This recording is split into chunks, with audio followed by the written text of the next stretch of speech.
好，欢迎回到我们的频道。今天我们要聊一个震惊车圈的大事件——保时捷。这个曾经让无数人疯狂加价抢购的豪车王者，竟然跌落神坛。经销商集体造反，逼宫总部，降价40%，还卖不动。与此同时，国产新能源如理想、问界异军突起，百度造车的极越却惨遭滑铁卢，而北汽在华为、小米的加持下能否翻身？点个订阅，打开小铃铛，咱们一起揭秘这场车是大洗牌的背后真相。2024年，保时捷遭遇了史无前例的危机，经销商集体逼宫德国总部，事件闹得沸沸扬扬。为什么？车卖不动，库存压顶。保时捷中国为了完成销售目标，强行向经销商压库，逼得亏损连连的经销商忍无可忍。他们甚至以停止提车为筹码，要求总部补贴并更换高管。这不是电影剧情，而是真真切切的现实。曾经，保时捷是豪车界的顶流，在中国加价几十万，排队半年，提车是常态。如今Taycan 优惠20到30万，部分门店折扣近40%。Macan 裸车价低至44万，落地60万就能开走。网友直呼保时捷这是要凉了。想知道保时捷怎么从神坛跌到谷底？别走开，咱们继续往下看。保时捷曾是中国市场的香饽饽，从2015年起，中国连续8年是保时捷全球最大单一市场，巅峰时全球超1/3的保时捷销往中国。尤其有趣的是，中国车主年轻又颜控 Macan 车主平均年龄比欧美年轻20岁，61%是女性，20到55岁的小姐姐撑起了保时捷的半壁江山。但好景不长，2022年保时捷在华销量首次下滑2.5%，2023年暴跌15%，2024年一季度更崩盘，是下跌25%。这数据看得人心惊肉跳。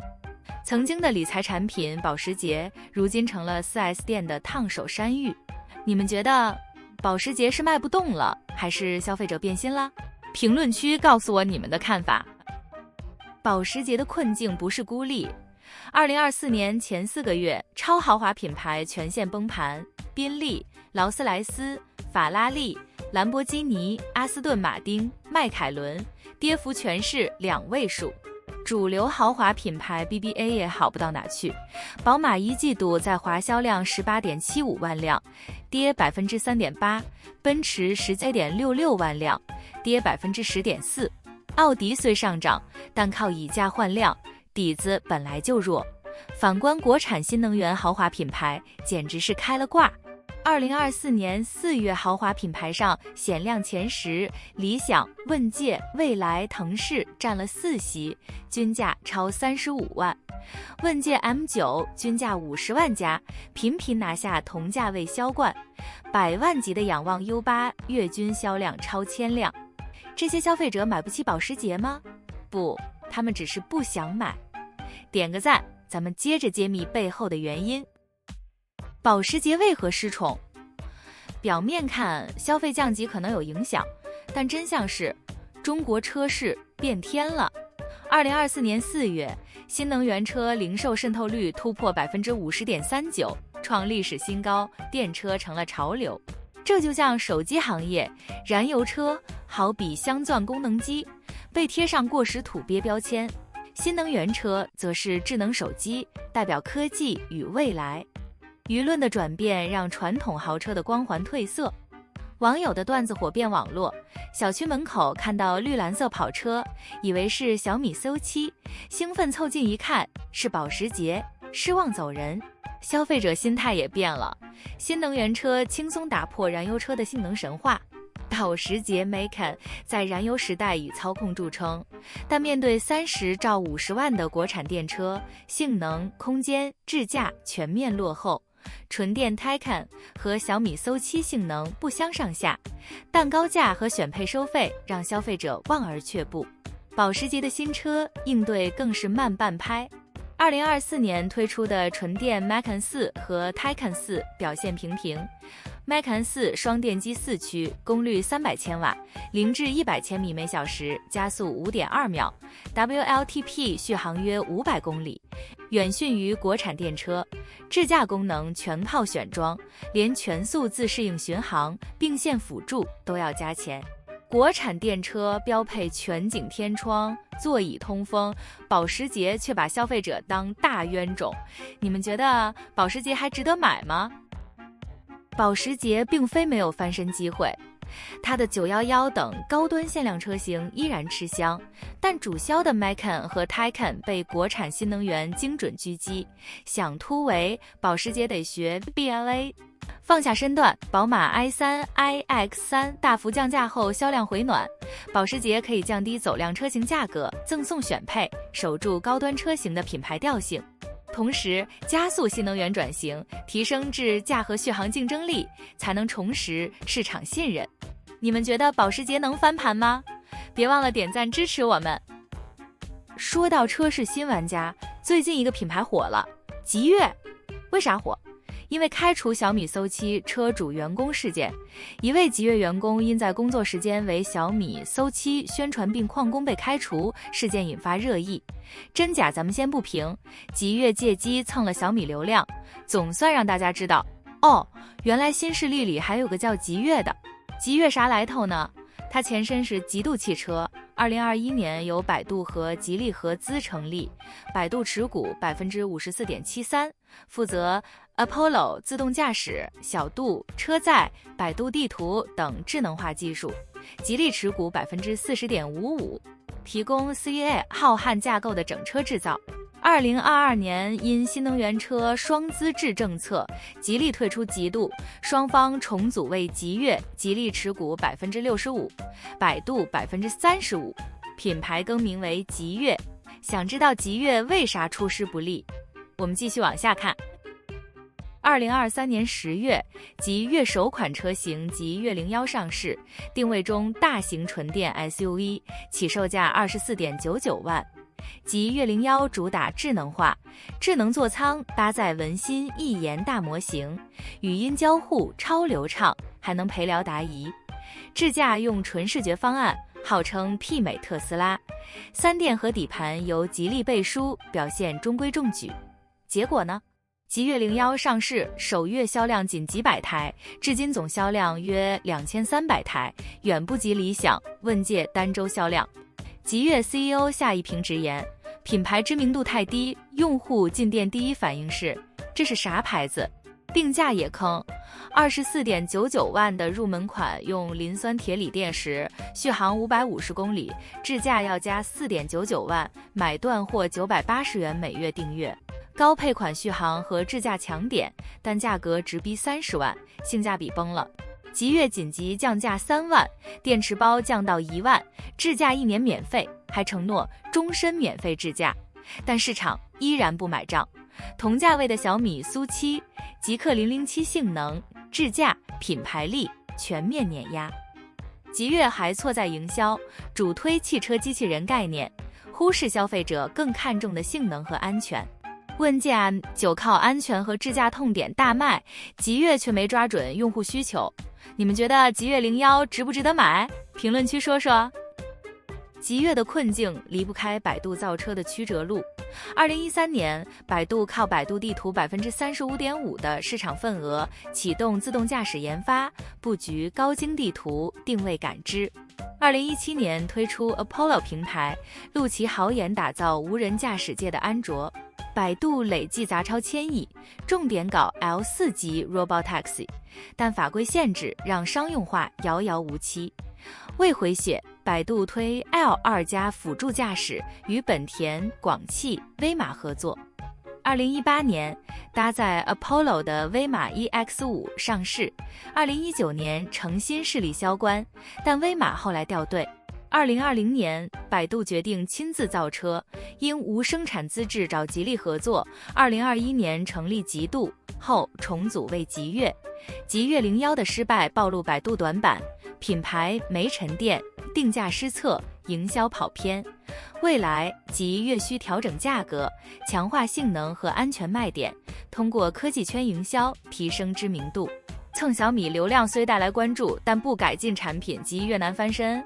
你们看好百度造车吗？快去评论区预测一下。北汽最近也火了，为啥？因为他左手握华为，右手牵小米。小米搜7借北汽生产资质，华为智选车想借 S9 由北汽制造。北汽这波操作能否摆脱车圈不争气的骂名？北汽是北京的市属国企，相比上汽、广汽，存在感有点弱。燃油车时代靠北京奔驰、北京现代撑门面，自主品牌乏善可陈。但你可能不知道，北汽曾是国内汽车工业的先锋。1958年，北京第一汽车附件厂改名北京汽车制造厂，研发井冈山牌轿车，成为首批国产轿车车企。1969年 ，BJ212 越野车上市，获官方指定，奠定越野基因。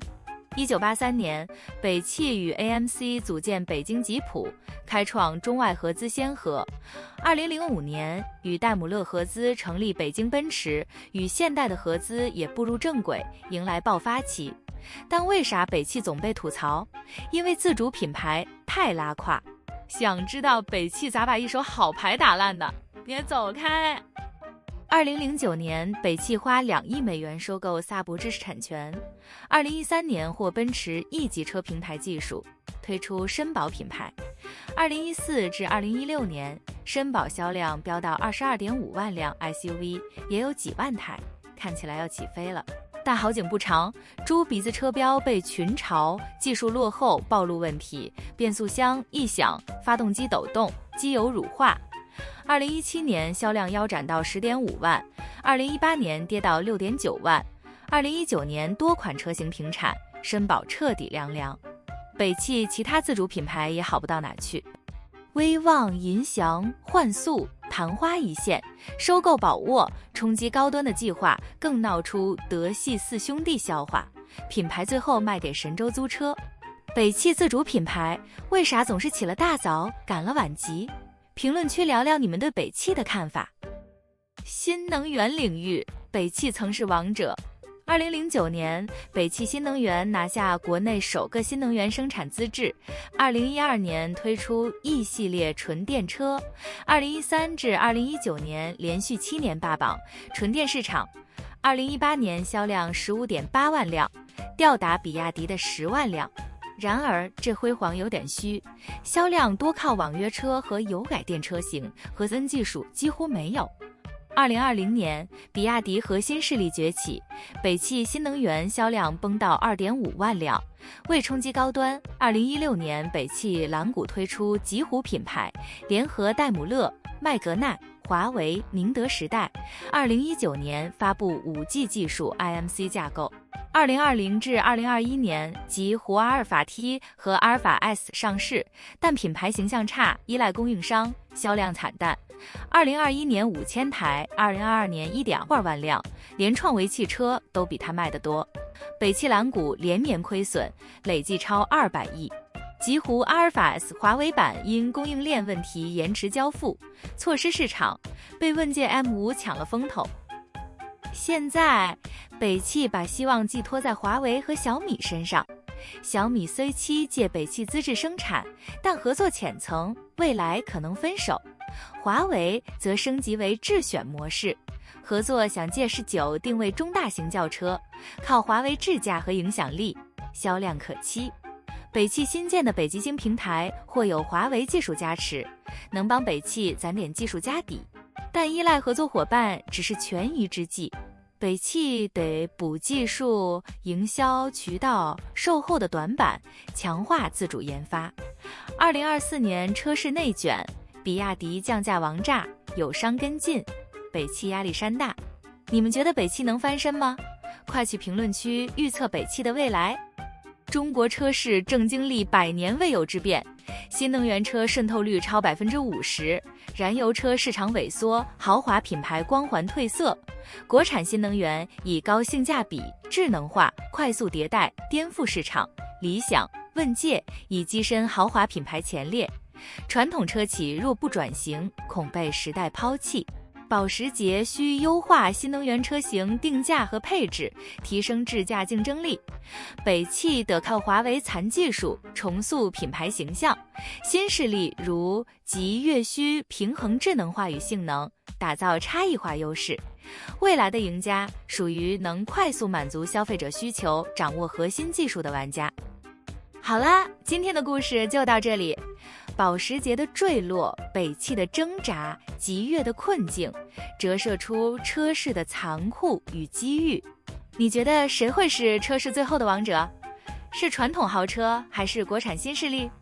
快去评论区分享你的看法，别忘了点赞、订阅、打开小铃铛，咱们下期再见。